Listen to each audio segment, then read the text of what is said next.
সম্পাদ্য class 8-এর সম্পাদ্য 5 আমরা অঙ্কন শিখব খুব সহজভাবে। প্রশ্নটি হলো, কোনো চতুর্ভুজের দুইটি সন্নিহিত বাহুর দৈর্ঘ্য কোনো চতুর্ভুজের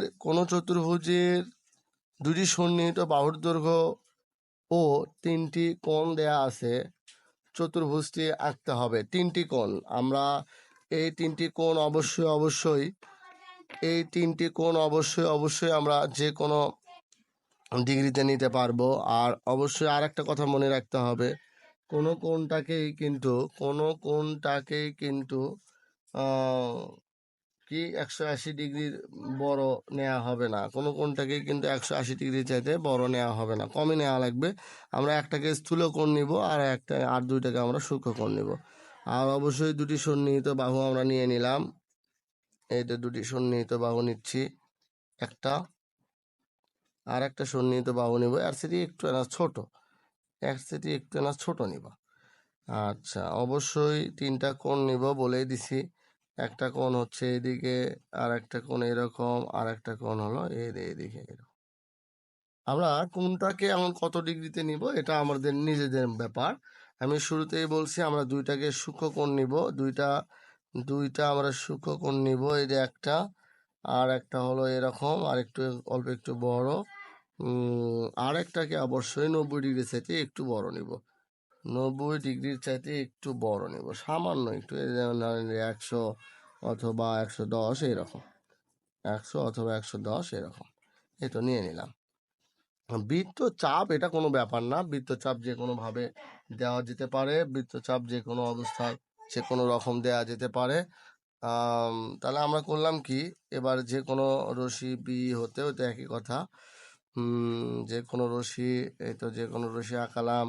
যে কোনো রশ্মি এই তো বিই হতে, যে কোনো রশ্মি বি হতে এই তো এটার নাম দিলাম এ, এর সমান করে আমরা বিসি অংশ কেটে নেব। তাহলে এ আমরা নিচে এখানে মাপ দেখেছি 6.5। আমরা 6.5 একটু বেশি হয়, আমরা 6.5 একটু বেশি নিলাম। এভাবে যদি কেউ মেপে না নিতে পারেন তাহলে অবশ্যই তাই করবেন কি, অবশ্যই রুল কম্পাস দিয়ে এঁকে নেবেন। তাহলে যে কোনো রশ্মি বি হতে এর মাপে বিসি অংশ কেটে নিলাম।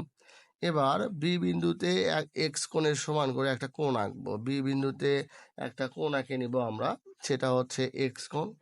আর সি বিন্দুতে একটা কোণ আঁকবো, সেটা হচ্ছে ওয়াই কোণ। আর এরপরে আর একটা কোণ যেটা বাকি থাকলো সেটার নাম আমরা দিয়ে দিলাম জেড। এটা এভাবে আঁক দেওয়া যাবে না, আমরা এভাবে এটার বৃত্তচাপ দিতে পারি না, বৃত্তচাপ এভাবে দেওয়া যায় না। তাহলে আমরা করব কি, বৃত্তচাপগুলো দিয়ে নিই। এই তো বৃত্তচাপ দিয়ে নিলাম, এটারও একই বৃত্তচাপ দিয়ে নিলাম, এটারও একই বৃত্তচাপ আমরা দিয়ে নিলাম। এই তো বৃত্তচাপ দিয়ে নিলাম। আমার মতো পণ্ডিতি করে আগে হাত দিয়ে দেবেন না। এবার করলাম কি, এই বি বিন্দুকে কেন্দ্র করে এক্স কোণের সমান করে একটা বৃত্তচাপ তো অবশ্যই আঁকবো। যেহেতু বৃত্তচাপ দুটাই সমান, মানে 3টাই সমান, সেই জন্য আমাদের কি করতে হলো না, আর আলাদা করে মাপ নিতে হলো না। এবার সি বিন্দুকে কেন্দ্র করে ওই বৃত্তচাপে আঁকলাম। এরপরে আমরা যে কাজটা করব সেটা হলো দেখব যে এখান থেকে এটা কতটুকু, এখান থেকে এই অংশটা এটা কতটুকু, একই সেম মাপ। তাহলে আমরা এটা এক্স অংশে কেটে নিলাম, এটা এক্স অংশে কেটে নিলাম। এরপরে আমরা এটা দেখব যে এটা আসলে কতটুকু। এটা তো অবশ্যই একটু বড় হবে, সামান্য একটু বড়। এটা সামান্য একটু বড় করে মাপ দিয়ে আমরা এটাকেও কেটে দিলাম। আমরা এটাকেও এটা এইভাবে কেটে দিলাম, দেওয়ার পরে আমরা এই দিক দিয়ে অবশ্যই কোণ আঁকান সম্পন্ন করার জন্য আমাদের তো রেখাটাকে দিতে হবে। হ্যাঁ, অবশ্যই কোণ সম্পন্ন করার জন্য আমরা এই রেখাটাকে দিয়ে দিলাম, এটার নাম দিলাম হলো জি। আর এইদিকে একটা রেখা দিয়ে দিলাম, এটার নাম দিলাম আমরা এফ। এটার নাম দিলাম আমরা হলো এফ। এই তো এফ দিলাম।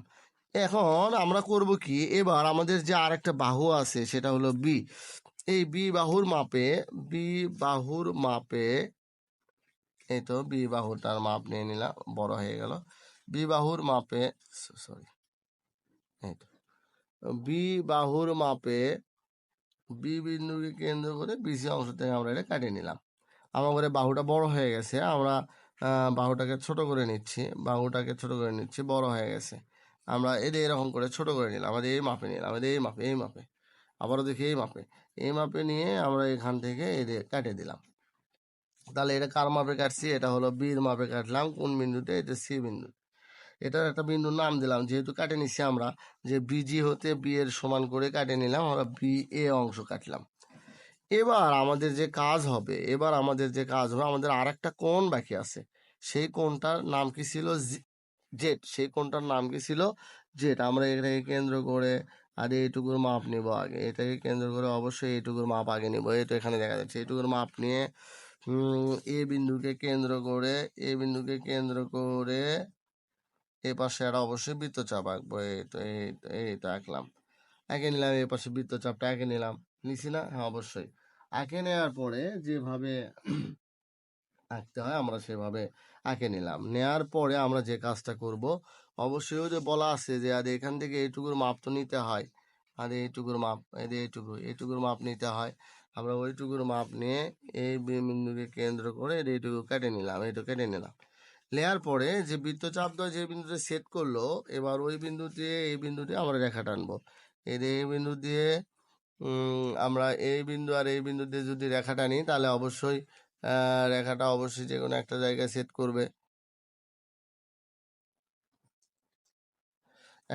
সেট করবে। সেটা হচ্ছে যে এই বিন্দু আর এই বিন্দুতে এসে সেট করলো। সেটা অবশ্যই কাক সেট করলো?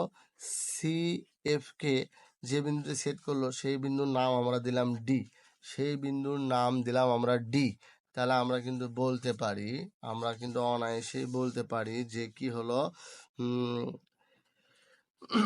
A B A B C D. আবার বলি, এ বি সি ডি হলো উদ্দিষ্ট চতুর্ভুজ। আমরা এইটুকুর নামগুলো দিয়ে দিব। এটা হলো এক্স, এটা ওয়াই, আর এটা নিছি কি আমি জেড। আপনাদের অবশ্যই মাপগুলো নির্দিষ্ট করে দিবে।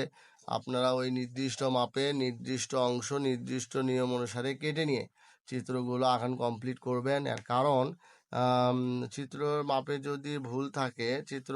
যদি ভুল থাকে এবং কেউ যদি হাত দিয়ে আঁকানো, আমার মতো এখানে পণ্ডিতই হাত দিয়ে আঁকাতে যায়, তাহলে অবশ্যই তার চিত্রটা স্যার অবশ্যই কি করবে, পেন্সিল রাবার বলছি, রুল কম্পাস দিয়ে ম্যাপে চেক করে নেবে যে আসলে ঘটনাটা ঠিক আছে কিনা, বা যে কোনগুলো নিছেন সেগুলোর মাপ ঠিক আছে কিনা। যদি মাপ ঠিক না থাকে তাহলে লিখে লাভ হবে না, ওই লেখার নাম্বার নাও দিতে পারে। যখনই আপনার প্রশ্ন ভুল হবে, তখনই ওই প্রশ্নের মার্ক দেওয়া না দেওয়া সেটা স্যারের মজুরির উপরে চলে যায়। আর স্যার যদি না দেয় তাহলে তো অসুবিধা, আপনি পাবেন না। যাই হোক, ভালো থাকবেন, সুস্থ থাকবেন। এ পর্যন্তই।